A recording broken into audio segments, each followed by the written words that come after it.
Secondo Giorgio Squinzi, il governo di Mario Monti rischia di aprire la macelleria sociale, ma gli industriali di Veneto, Friuli Venezia Giulia e Trentino Alto Adige abbassano subito la serranda delle polemiche. Alla prima comparsata a nord-est di un esponente dell'esecutivo, il ministro Corrado Passera è intervenuto a Mestre, un convegno sulle infrastrutture, le grandi aziende fanno quadrato attorno all'azione riformatrice intrapresa da Palazzo Chigi, intempestive e poco opportune, secondo le imprese nordestine, le parole pronunciate dal leader di Confindustria alla vigilia dell'Eurogruppo. Magari non condividiamo tutto fino in fondo, tutte le misure, ma siamo sostanzialmente d'accordo con l'indirizzo di Monti. Oggi sta affrontando anche un tema importante, quello dei tagli dei costi. Siamo tutti chiamati a fare dei sacrifici, facciamo lavorare questo governo, al governo chiediamo di agire nel senso di ridurre la burocrazia e i costi della politica e liberare così risorse da mettere a disposizione dello sviluppo e della riduzione della pressione fiscale. E a prendere le distanze dall'espressione boomerang è anche la politica, che nutre molte aspettative nel governo dei tecnici. Noi abbiamo molta fiducia nel ministro Passera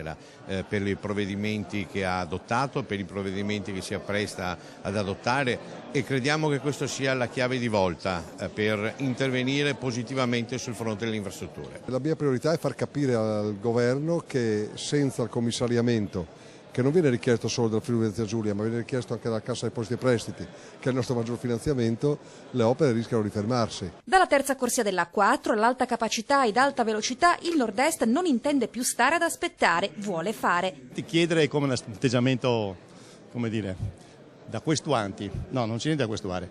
Mi pare che ci sia molto da proporre. Noi non chiediamo soldi allo Stato, anzi, prima si dovesse partire con questi investimenti, prima avremo l'approvazione del contratto di programma, prima lo Stato riceverà dei fondi. Pronto al riguardo un dossier alla Corte dei Conti per denunciare le perdite accumulate dallo Stato a causa della burocrazia che paralizza l'iniziativa privata.